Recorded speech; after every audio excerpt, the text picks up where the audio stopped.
اللہ کے رسول علیہ السلام فرماتے ہیں کہ جب انسان کو فرشتے عذاب دینے کے لیے آتے ہیں، پہلے وہ سن لیں فرشتے جو قبر میں آتے ہیں وہ کس طرح آتے ہیں، یعنی نیک اور بد کا بھی کوئی فرق نہیں۔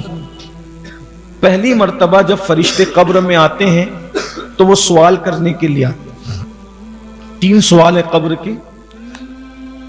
کے 3 سوال ہیں، اور وہ 3 سوال پوچھنے کے لیے جو فرشتے آتے ہیں ان کو منکر نکیر کہتے ہیں۔ منکر نکیر امام اہل سنت فتاوی رضویہ شریف میں لکھتے ہیں، میں مفہوم حدیث بیان کروں وہ کس طرح آتے ہیں۔ حدیث پاک میں آتا ہے کہ ان کے جو سر کے بال ہیں، ان کے سر کے بال وہ زمین پر لگتے ہیں، اتنے گھنے بال اور اتنے لمبے ہیں، اور زمین سے بالوں کو گھسیٹتے ہوئے وہ آتے ہیں، اور ان کا چہرہ اتنا بھیانک ہے، حدیث پاک میں آیا جیسے تمہاری دیگیں ہوتی ہے، دیگ اتنی بڑی بڑی ان کی آنکھیں ہوتی، دیگ اتنی بڑی بڑی، اور بڑے بڑے لمبے سے بال، اور لوہے کے ناخن، اور وہ زمین چیرتے ہوئے آتے ہیں۔ میرے بھائیوں ذرا غور کرو، اگر وہ ہم کوئی عذاب نہ بھی دیں تو ایسے مخلوق جس کے بال سر سے لے کر پیر تک ہوں، لوہے کے ناخن ہوں، اللہ کے رسول علیہ السلام کی حدیث ہے ان کے دانت جو ہوتے ہیں وہ بیلوں کے سینگ کی طرح بڑے بڑے ہوتے ہیں، وہ ناخنوں سے اور دانتوں سے زمین چیرتے ہیں، اور ان کی آنکھوں سے آگ کے شعلے نکلتے ہیں، اتنی ہیبت ناک شکل، اور ان کے ہاتھوں میں لوہے کا اتنا بڑا ہتھوڑا ہوتا ہے۔ اللہ کے رسول علیہ السلام کی حدیث پاک کی روشنی میں حدیث پاک میں آتا ہے کہ وہ لوہے کا ہتھوڑا اتنا وزنی ہوتا ہے کہ اگر جن اور انس مل کر، یعنی انسان اور سارے جنات مل کر اگر اس ہتھوڑے کو اٹھانا چاہیں اٹھا نہیں سکتے، اتنا وزنی، اور اسی سے وہ حملہ کریں گے، اسی سے عذاب دیں گے، اسی سے ماریں گے۔ سوچو اتنا مضبوط ہتھوڑا جسے سارے انسان اور جنات مل کے نہ اٹھا سکیں، جب وہ 5-6 فٹ کے کمزور انسان کے سر پہ پڑے گا تو اس کا ہوگا کیا؟ اور یہ بات کوئی مولوی صاحب کہتے، کوئی سیاسی لیڈر کہتا، کوئی خطیب کہتا، کوئی ادیب کہتا، کوئی مسجد کا امام کہتا تو ہم اس کا مذاق اڑا دیتے کہ چلو یار کچھ بھی باتیں کر لیں، لیکن یہ بات کہہ کون رہا ہے؟ یہ بات کس نے کہی؟ اللہ کے رسول صلی اللہ علیہ وآلہ وسلم نے۔ میرے بھائیوں اس دن کے لیے ہم نے کیا تیاری کی؟ حدیث پاک میں آتا ہے وہ آتے ہیں کسی سے پیار سے بات نہیں کرتے، انسان کو جھنجھوڑتے ہیں اور اس کو جھنجھوڑ کے اٹھا کے بٹھاتے ہیں اور اس سے سوال کرتے ہیں۔ کیا انسان کی کیفیت ہوتی ہے؟ ایک کیفیت ہے قبر کی کیفیت، جہاں صرف عمل کام آئے گا۔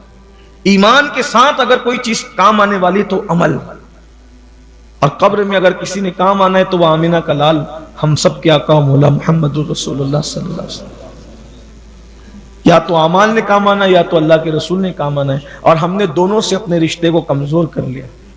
اللہ کے رسول صلی اللہ علیہ وآلہ وسلم ارشاد فرماتے ہیں کہ جب عذاب کے فرشتے انسان کے پاس آتے ہیں تو نماز اس کے پیروں کی طرف آ کر کھڑی ہو جاتی، اور نماز آ کر کہتی ہے خبردار اس کو عذاب نہیں دینا، میں اس کی حفاظت کروں گی۔ سر کی طرف سے آتے ہیں تو اس کا روزہ کھڑا ہو جاتا ہے، خبردار یہ روزے دار تھا، اسے تم عذاب نہیں دے سکتے۔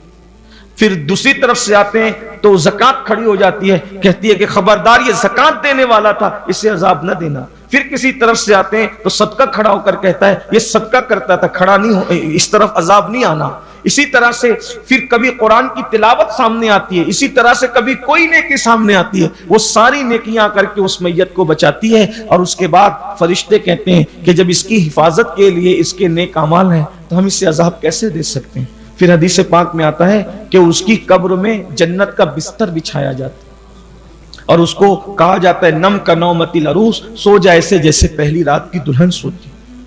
لیکن آج جس نیک اعمال کی برکت سے ہم نے قبر میں بچنا ہے، جس نیک اعمال نے ہمیں قبر میں کام آنا ہے، آج اس نیک اعمال کے لیے ہمارے پاس وقت نہیں۔